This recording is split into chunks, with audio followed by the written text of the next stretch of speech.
اچھا، علامہ طباطبائی ایک بات اور کہتے تھے ویسے تو تمام ائمہ کے الطاف اور لطف زائرین کے اوپر ہوتے ہیں، لیکن امام رضا علیہ السلام کا جو لطف ہے خاص طور پر محسوس کیا جا سکتا ہے۔ سب ائمہ کے روضوں کے اوپر جائیں گے، خاص طرح کا ایک الطاف اور کرم ان کا ہوگا اپنے ظاہر پر، کہہ رہے ہیں لیکن خاص طور پر امام رضا کا لطف و کرم ظاہر محسوس کر سکتا ہے۔ اور اتنے زیادہ امام رضا علیہ السلام اپنے زائرین پر اتنی خاص عنایت اور توجہ رکھتے ہیں، ذرا سی بھی تکلیف سے تڑپ جاتے ہیں زائر کو اگر کوئی تکلیف پہنچ جائے۔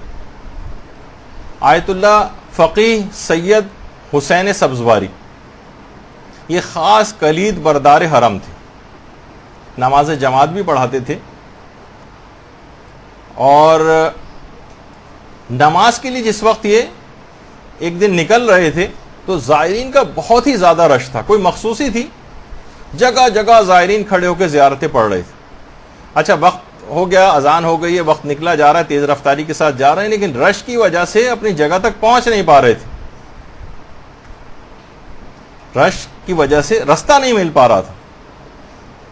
اچھا، تھوڑا سا بعض اوقات یہ ہوتا ہے کہ وہاں پر غصہ بھی آ جاتا ہے، زائرین پر تھوڑا سا غصہ کیا اور ہاتھوں سے ہٹا کر رستہ بنایا۔ فرماتے ہیں کہ اس دن نماز پڑھا کے جب میں گھر آیا اور سویا تو خواب میں امام رضا علیہ السلام کو دیکھا۔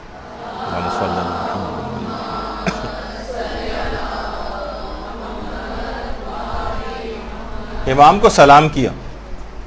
امام نے نہایت سرد مہری سے سلام کا جواب دیا، کوئی التفات ہی نہیں کیا، گویا جیسے چہرے کو رخ پھیر لیا۔ کہا کہ مولا مجھ سے کیا قصور ہو گیا ہے؟ کہا کہ تم نے میرے زائرین کو رنجیدہ کیا ہے، لہٰذا مجھے بھی رنجیدہ کر دیا۔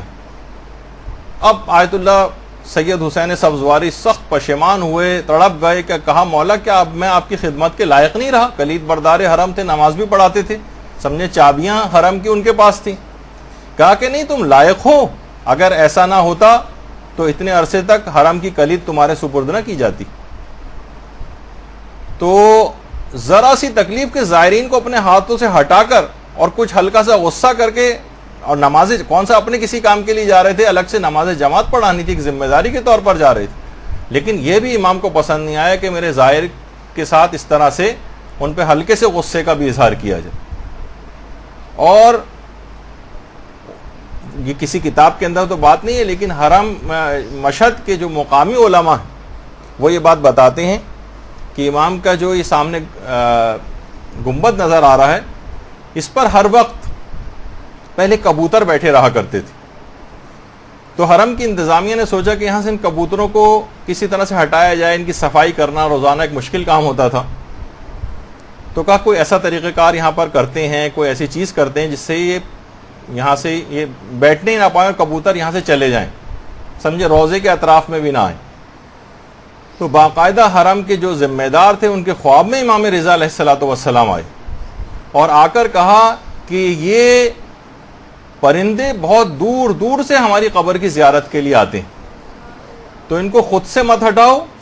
اور اس کے بعد بالکل اس گنبد کے سامنے جو چشمہ شفا ہے وہاں پر، یہ جو ہے آپ کے سامنے جو اسی بالکل سامنے ہی ہے اس کے، یہاں پر پھر خود بخود کبوتروں نے اپنا ڈیرا بنا لیا،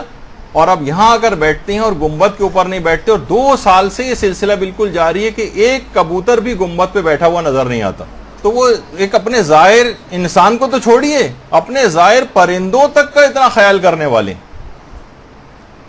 اور اس زائر کے اوپر پھر اس انسان کے اوپر افسوس ہوگا اس زائر کے اوپر کہ وہ امام کی نافرمانی سے بھرپور ایک زندگی گزارے، اس سفر کے اندر بھی امام کے قول و فعل کی نافرمانی کرے اور سفر سے واپس آ کر بھی نافرمانی کرے۔ دیکھیے زائر کو پہلا تحفہ ہی جا کر یہ ملتا ہے کہ سارے گناہ اس کے معاف ہو جاتے ہیں۔ اب نئی اطاعت سے بھرپور زندگی اس کو شروع کرنا، جس طریقے سے اگر کسی شخص کا بائی پاس آپریشن ہو جائے اور وہ اگلے دن سے مثلا نلی نہاری اور مغز نہاری کھانا شروع کر دے تو کتنی مذمت کی جائے گی اس کی، ابھی تو تم اس سے فارغ ہو، کچھ تو احتیاط کرنی چاہیے تھی، نہیں اسی دن سے اگر کوئی کرنے لگے تو کتنی زیادہ اس کو برا بھلا کہا جائے گا۔